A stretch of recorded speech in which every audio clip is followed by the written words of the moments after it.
오늘 본문 중에서 6절 보면은 또 유대 땅 베들레헴아 너는 유대 고을 중에서 가장 작지 아니하도다. 이 말씀은 구약의 미가서 5장 2절을 인용한 말씀이에요.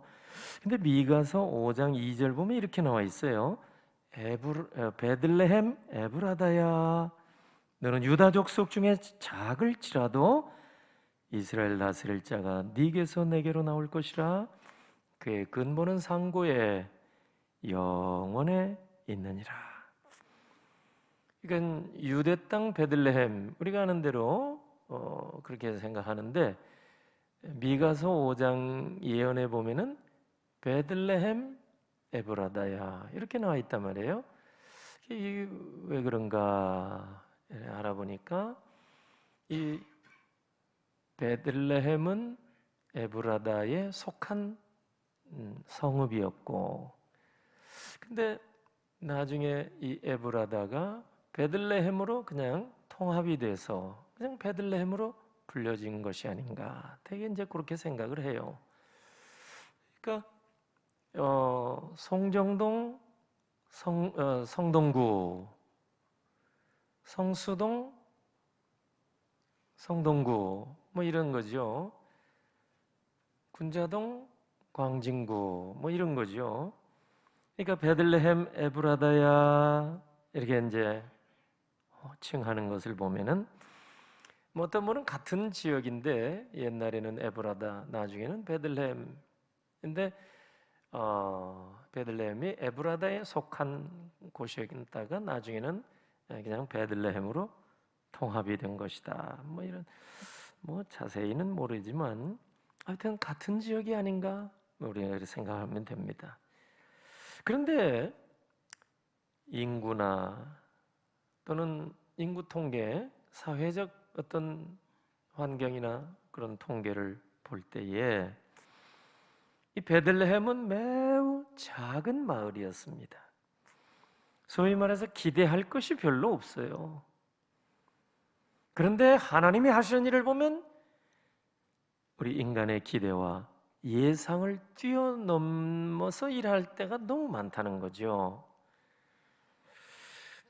그러니까 하나님이 보내시는 메시아, 이 메시아라면 당연히 구약에 정통한 예루살렘의 박사들이 먼저 알아차려야 했을 거 아니냐. 그런데 정작 예수 그리스도의 탄생을 알아차린 사람들은 동방에서 온 박사들이었단 말이죠. 항상 우리 예상을 뛰어넘게 일하셔요, 하나님께서. 오늘 본문 1절, 2절 보니까 동방 박사들이 예루살렘에 도착해서 사람들에게 자꾸 물어봅니다. 유대인의 왕으로 나신 이가 어디 계시냐? 우리가 동방에서 그의 별을 보고 그에게 경배하러 왔노라. 이렇게 이제 물어보고 다닌 거예요. 여러분, 유대인의 왕으로 오셨다면 당연히 유대인이 가장 먼저 알아차려야죠. 그런데 동방에서 온 박사들이 알아차려요. 예루살렘에는 기라성 같은 성경 박사들이 많이 있었잖아요. 근데 별을 보고 연구하는 동방의 박사들이 먼저 이것을 알아차리고 와서 그 먼 거리로 달려와서 물어보는 거예요. 유대인으로 왕으로 나시니가 어디 계시냐? 여러분, 인류의 구세주가 탄생하신 곳은 사람들의 이목이 집중되는 그런 중심지와도 같은 예루살렘이 아니라 변방에 소위 변두리 베들레헴이었다는 사실, 어찌 보면 유대인의 허를 찌르는 말씀인 것 같아요. 사람들은 지금까지도 편견에 사로잡혀 늘 삽니다. 자, 우리도 자유롭지 못해요. 항상 편견 가지고 사는 것 같아요. 1620년에 영국의 프란시스 베이컨이 노붐 올가눔이라는 책을 통해서 인간은 4대 우상에 사로잡혀 산다, 그렇게 지적을 한 적 있죠? 아실 겁니다. 종족의 우상, 동굴의 우상, 시장의 우상, 극장의 우상, 다 편견이라는 거예요. 편견. 근데 요한복음 1장 46절 보니까 나다나엘도 편견에 사로잡힌 사람이에요. 빌립이 내가 이 예수 그리스도를 만나, 성경에서 예언되고 성경이 예언한 그 나사렛 예수를 내가 만났다. 그러니까 이 나다나엘이 하는 말이 뭡니까? 나사렛에서 무슨 선한 것이 날 수 있겠느냐? 편견이죠.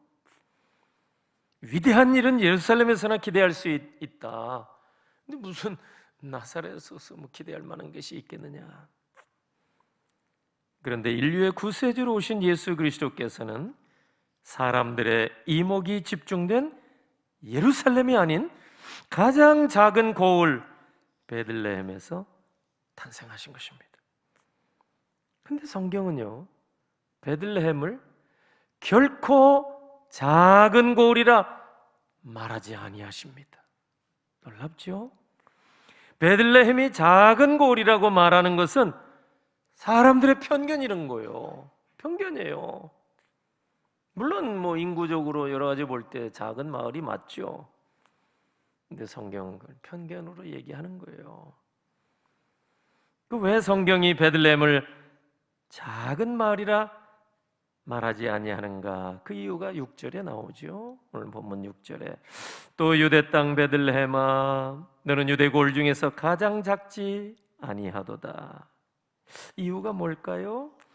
네게서 한 다스리는 자가 나와서 내 백성 이스라엘의 목자가 되리라. 베들레헴에서, 사람들이 주목하지 아니한 베들레헴에서 이스라엘의 목자가 나온다고는 말씀해요. 목자가 뭐예요? 양들을 인도하는 자예요. 예수님이 마태복음 9장 36절 보면은 참 이스라엘 백성들을 정확하게 이렇게 간파하신 것 같아요. 왜? 무리를 보시고 불쌍히 여기시니 이는 그들이 목자 없는 양과 같이 고생하며 기진함이라. 고생하게 되고 기진하게 되고. 인간 곤경의 원인이 어디 있는가? 예수님이 정확하게 말씀하시는데 보니까 이스라엘은 목자 없는 양과 같다. 이 양은 눈도 시원치 않대요. 시력도.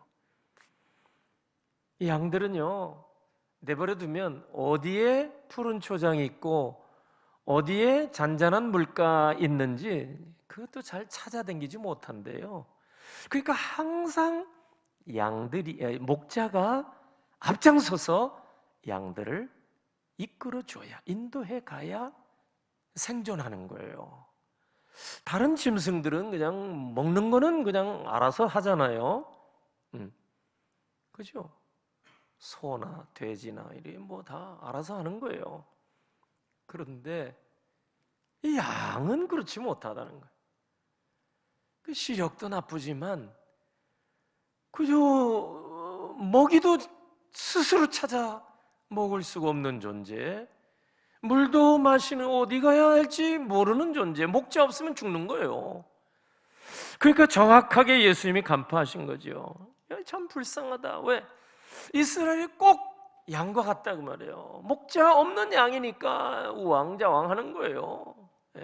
이리 쏠리고 저리 쏠리고. 그래서 고생하고 기진한다 그 말이에요. 인간 스스로는 인간의 문제를 절대 해결할 수 없다 그 말이죠.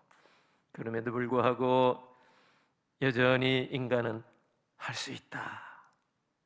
그 자랑하잖아요. 우리가 코로나19로 지난 한 해 동안 보면 정말 기세가 많이 꺾인 게 사실이에요.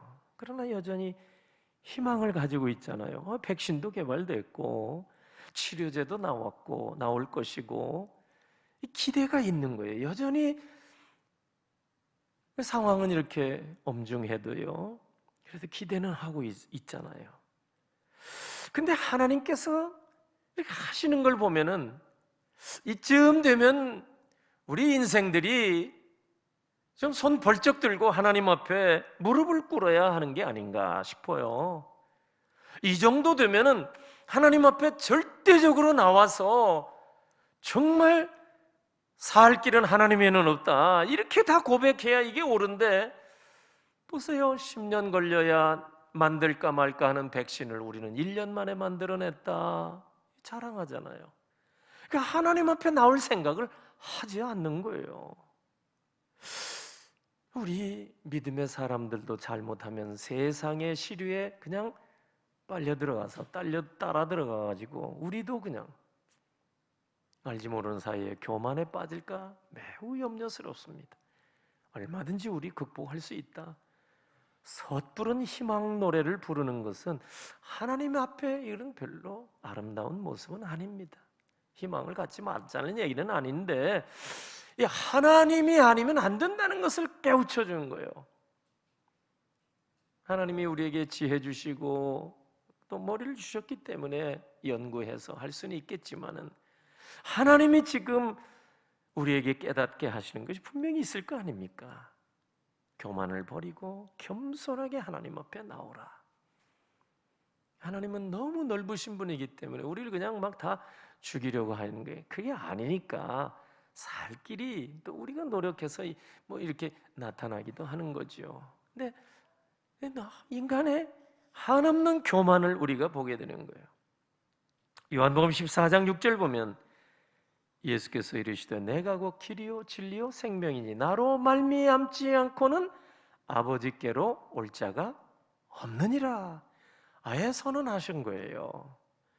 아버지께로 올 자가 없어요. 예수 그리스도 외에는. 그래서 이 성탄의 계절에 우리가 기억해야 할 게 있습니다. 인류 구원을 위해서 예수 그리스도를 이 땅에 보내주시는 일 외에는 다른 길이 없기 때문에 성부 하나님께서 독생자 예수 그리스도를 우리에게 보내주신 거예요. 그래서 그런 말씀을 듣고 읽고 묵상할 때 얼마나 감동이 되는지 몰라요. 특별히 이사야 9장 6절은요, 성탄 계절에 제가 12월에 되면 항상 노래로 많이 들어요. 핸델의 메시아 10번째 곡인가 거기 보면 나와요. For unto us a child is born, 우리를 위해 나셨다. 하나기 우리를 위해, 하나기 우리를 위해. 그게 이사야 9장 6절 말씀이거든요. 우리를 위해서 한 아기 예수 그리스도를 보내주셨구나. 다른 길은 소망이 없어요. 그 예수 그리스도 외에는 아버지께로 올 자가 없느니라. 그를 통하지 아니하면. 이거를 알아야 되는데, 이 성탄의 계절에 사람들은 자꾸 다른 길을 찾아다니는 거예요. 그 인생이 불쌍한 거예요. 고생하며 기진함이라. 유대 땅 베들레헴아, 오늘 본문 6절 보니까 너는 유대 고을 중에서 가장 작지 아니하도다. 왜? 네게서 한 다스린 자가 나와서 내 백성 이스라엘의 목자가 되리라. 다윗의 자손으로 오신 예수 그리스도를 염두에 두고 하신 말씀입니다. 다윗은요, 예수 그리스도를 예표하는 인물이에요. 그래서 성경을 보면은 다윗과 예수 그리스도 유사점이 많아요. 왜냐하면 다윗이 예수님을 예표하니까, 미리 보여주니까. 첫째, 베들레헴에서 탄생한 것 똑같아요. 그죠? 사무엘상 16장 보면 다윗이 베들레헴 태생입니다. 누가 보면 이제 보면 예수님도 베들레헴에서 탄생하셨잖아요. 둘째, 다윗도 사랑받는 자요, 예수님도 사랑받는 자로 성경이 말씀합니다. 다윗은요, 히브리어로 그 이름 뜻이 아예 그 뜻 자체가 사랑받는 자, 다윗, 사랑받는 자란 뜻이에요. 구약 성경에만 다윗의 이름이 무려 1000번 이상이 나옵니다. 1000번을 불러도, 여러분 1000번이나 이름 불러도 지루하지 않아요. 왜? 사랑하니까. 여러분 한 사람 이름이 1000번이나 여러분 성경에 여러분 한 번만 나와도 영광스럽잖아요. 1000번이나, 아니 구약에만 언급이 되어 있어요. 하나님 마음에 합하다는 거 아니겠어요? 사무엘상 13장 14절에 나온 대로 여호와께서 그의 마음에 맞는 사람을 구하여, 다윗 얘기입니다. 근데 예수님도 요한에게 세례받고 물 위에서 올라오실 때 하늘에서 소리가 들렸는데, 마태복음 3장 17절, 하늘로부터 소리가 있어 말씀하시되 이는 내 사랑하는 자요 내 기뻐하는 자라, 음성이 들렸어요. 그러니까 다윗이 예수님을 예표하는 증거죠. 예수님도 하나님의 사랑받는 자예요. 세 번째, 기름 부으심을 받은 자. 사무엘상 16장 13절 보면 사무엘이 다윗에게 양뿔에다 기름을 담아와서 기름을 부었잖아요. 이제 왕이 될 것이다. 근데 예수님께서도 기름 부음을 받은 자예요. 누가복음 4장 18절 이하를 보니까 예수님의 공생의 사역을 시작하시면서 처음에 회당을 방문하셔서 성경을 피셔서 읽으셨는데, 누가복음 4장 18절 이하에 나오거든요. 이사야 61장 1절 예언의 말씀을 읽으셨어요. 주의 성령이 내게 임하셨으니, 이런 말씀 예수님이 읽으셨어요. 선포하신 거예요. 그러면서 하신 말씀 보니까 21절, 이에 예수께서 그들에게 말씀하시되 이 글이 오늘 너희 귀에 응하였느니라. 이게 성취됐다는 얘기를 선포한 거예요. 그러니까 예수님이 기름 부음 받은 자이심을 만방에 선포하신 거예요. 넷째, 다윗 또 예수님도 보니까 왕의 혈통을 이어받은 분이에요. 사무엘하 7장 13절 보니까 나단 선지자가 이제 하나님이 주신 말씀을 다윗에게 전하는데, 그는 내 이름을 위하여 집을 건축할 것이요 나는 그의 나라 왕위를 영원히 견고하게 하리라. 그런데 누가복음 1장에 보면은요, 예수님에게도 이런 말씀이 나와요. 누가복음 1장 32절, 그가 큰 자가 되고 지극히 높으신 이의 아들이라 일컬어질 것이요 주 하나님께서 그 조상 다윗의 왕위를 그에게 주시리니. 희한하죠? 왕의 혈통도 이어받는 분으로. 그러니까 다윗이 예수님을 예표하는 거예요. 하나 더, 다섯 번째, 이 다윗이나 예수님 이렇게 비교해 보니까 뭐 같아서 비교가 아니에요. 다윗이 예수 그리스도를 예표하는 측면에서 가장 낮은 자리에까지 내려갔다가 가장 높은 자리로 올라간 분들이에요. 사무엘하 15장 23절 보니까 다윗이 아들 압살롬이 반역을 일으켜서 쿠데타를 일으켰어요. 우리말로 버선발로 여러분 왕궁을 나와서 도망쳤어요. 신하들을 데리고. 그래서 어디로 가는가 했더니 온 땅 사람이 큰 소리로 울며 모든 백성이 앞서 건너가며 왕도 기드론 시내를 건너가니 건너간 모든 백성이 광야길로 향하니라. 다윗은 여러 사울 학정 밑에 죽을 고비도 넘겼고요, 블레셋 망명해서 미친 사람처럼 행세하기까지 하고 참 고난의 세월을 많이 보냈고, 그런데 나중에 또 아들이 반역을 일으켜서 여러분 버선발로 도망친 거 아니에요? 그런데 사무엘하 15장 23절에 기드론 골짜기를 건너서 광야로 간 거예요. 광야는 더 험악한 거죠. 골짜기, 기드론 골짜기로 내려가서, 이게 상징하는 바가 뭐겠어요? 내려가는 거예요. 내려가는 거예요. 근데 놀랍게도 요한복음 18장 1절 보니까 예수님이 겟세마네 동산에서 기도하시고 이제 체포당하잖아요, 병정들에게. 바로 직전에 예수께서 이 말씀을 하시고 제자들과 함께 기드론 시내를 기드론 시내 건너편으로 나가시니 그곳에 동산이 있는데 제자들과 함께 들어가시니라. 참 희한하죠? 하고 많은 가까운데 다윗이 기드론 그 피난 갈 때 도망칠 때 기드론 골짜기를 지나가서 광야로 갔다 하는데, 예수님도 보니까 기드론 건너편으로 이렇게 가셔서 그 감람산 올리브 동산에 그 기도하라, 겟세마네. 그런데 하나님은 죽은 자 가운데서 예수님을 나중에 다 부활, 그 다음에 승천케 하시고 어떻게 하셨어요? 하나님 보좌 우편에 앉게 하셨습니다. 마태복음 28장 18절 보면은 예수께서 나와 말씀하여 이르시되 하늘과 땅의 모든 권세를 아버지께서 내게 주셨다. 높여주신 거예요. 높여주신 거예요. 가장 낮은 자리에 빌립보 2장에 보면 종의 형체로 가장 낮은 자리까지 내려가셨는데 하나님이 하나님 보좌 우편에 높여주신 거예요. 다윗이 그것을 예표해 보여줘요. 그것은 실체가 예수 그리스도 가장 낮은 자리 이 땅에 오셔서 갈릴리 촌 구석에 오셔서 인류의 구세주로 하나님 구원의 사역을 완성하시고 하나님 보좌 우편에 앉으셨느니라. 예수님은요, 사람들의 기대와 달리 세상에서 가장 작은 나라 중에서도 가장 작은 고을 베들레헴에서 탄생하셨어요. 예수님이 12살 때 예루살렘에 가신 적이 있지만 거기에 유학하지 않았어요. 그리고 평생을 나사렛에서 사셨습니다. 유대교의 중심지가 어디입니까? 예루살렘. 거기 살지 아니하셨어요. 나다나엘이 우습게 생각했던 나사렛이라는 촌에서 사셨습니다.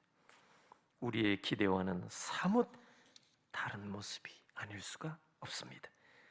예수님은 그렇게 작은 고을에서 목수일 하시면서 짧은 생애지만 평생을 나사렛에서 사셨습니다. 나사렛에서 하루하루 힘들게 살아가는 힘없고 소위 말해서 백없는 그런 사람들과 더불어서 그런 곳에서 사셨습니다. 우리는 조금만 형편이 나아지면 더 화려한 곳으로 진출하려고 합니다. 물론 헌법적으로는 거주 이전의 자유가 우리에게 다 보장이 되어 있습니다. 그러나 사명이 있는 사람은요, 사람들의 이목이 집중되는 곳으로 그렇게 왔다 갔다 하지 않습니다. 그렇게 작은 고을에서 힘겹게 살아가는 사람들과 더불어 살기를 선택하는 거예요. 모세가 그랬죠. 히브리서 11장 24절 이하를 보니까 믿음으로 모세는 장성하여 바로의 공주의 아들이라 칭함받기를 거절하고 도리어 하나님의 백성과 함께 고난받기를 잠시 죄악의 낙을 누리는 것보다 더 좋아하고 그리스도를 위하여 받는 수모를 애굽의 모든 보화보다 더 큰 재물로 여겼으니 이는 상 주심을 바라봅니다. 예수님은 가장 작은 고을 베들레헴에서 태어나시고 가장 작은 고을 나사렛에서 사셨습니다. 그런데 나중에 사람들은 예수 그리스도를 가리켜서 나사렛 예수라 부르잖아요. 우리는 유명한 곳에 가서 출세하려고 하는 생각이 있지만 예수 그리스도께서는 인류 구원 과업을 다 완수하시고 그 나사렛에서 사셨는데도 불구하고 인류 구원의 구세주로서 과업을 다 완수하시고 나서 사람들은 예수를 뭐라고 부릅니까? 나사렛 예수라. 나사렛 예수. 나사렛을 여러분 예수님 때문에 세상이 알게 된 거 아닙니까? 하나님의 백성들이 사는 곳이 작은 고을일지라도 하나님의 백성들이 정말 하나님 말씀대로 순종하며 하나님 주신 사명을 완수할 때 여러분 그 하나님의 백성이 사는 고을까지도 세상에 여러분 높여지게 될 줄로 믿습니다. 13세기 이태리의 아시시의 성자 프란시스가 계십니다. 성 프란치스코. 주여 나로 평화의 도구 되게 하소서. 유명한 시 쓰신 분이죠. 여러분 아시시하면 이태리에서도 시골 중에 시골입니다. 제가 가보니까 아주 변두리 중에 변두리예요. 그냥 농촌 마을. 거기에 이제 약간 야산지대입니다. 안정환 선수가 옛날에 그 옆에 페루자라고, 그 페루자는 큰 도시죠. 근데 거기에 가까운데도 아시시는 별로 조그만 동네입니다. 인구도 작고. 그런데 여러분, 안정원 선수가 페루자 가서 한번 뛰었으니까 우리가 조금 알지. 여러분, 전 세계 아시시에 여러분 관광객들이 얼마나 많이 가는지 몰라요. 왜냐하면 거기에 13세기에 성 프란치스가 거기에 살았기 때문입니다. 그 동네는 조그만 마을인데 성 프란시스코 때문에 지금까지 잘 살고 있어요. 한 사람 그 시골에서. 15세기 이태리 피렌체 공화국에 빈치라고 하는 작은 마을이 있었습니다. 그런데 그곳에 위대한 화가 레오나르도가 그곳에 나왔을 때, 거기 출신이죠. 그 마을은 이 빈치의 마을이 된 겁니다. 그래서 나중에 사람들은 레오나르도 이름을 레오나르도 빈치 마을의 레오나르도 그렇게 부르는 거예요. 이름이 됐어요. 14세기 영국의 수도사여 철학자였던 윌리엄이라는 분이 계셨습니다. 이분은 오캄이라고 하는 조그만 마을 출신입니다. 그러나 나중에 사람들은 그 철학자 윌리엄 이름을 부를 때 오캄의 윌리엄이라 이렇게 부르기 시작을 한 거예요. 그 이름이 됐어요. 이름이 또 있지만은 윌리엄 오브 오캄, 그게 이름이 됐습니다. 여러분, 고등학교 때부터 이걸 배운 거예요. 윌리엄 오브 오캄. 15세기에 여러분 우리가 잘 아는 그리스도를 본받아를 쓰신 토마스 아켐피스가 있습니다. 독일의 유명한 경건주의자죠. 이분은 나중에 화란에 가서 사시기도 했는데, 이분은요 원래 다른 이름이 있어요. 토마스 뭔가 있어요. 이름이 원래 있는데 우리가 지금 그분을 부를 때 토마스 아켐피스라고 불러요. 캠피스, 이 캠프의 출신 토마스라는 말입니다. 그 지역, 그 마을 출신 토마스. 나중에 사람들은 그 이름을 부르며 그가 태어난 작은 마을을 기억하게 된 것입니다. 캠피스, 어떤 동네인지 우리가 알 수 없잖아요. 근데 그 마을 출신의 토마스가 된 거예요. 오늘 본문 마태복음 2장 6절, 유대 땅 베들레헴아 너는 유대 고을 중에서 가장 작지 아니하도다. 이유가 뭘까요? 베들레헴 누가 알아줘요? 나사렛 누가 알아줘요? 나다나엘도 거기 선한 것이 나겠느냐 우습게 생각했죠.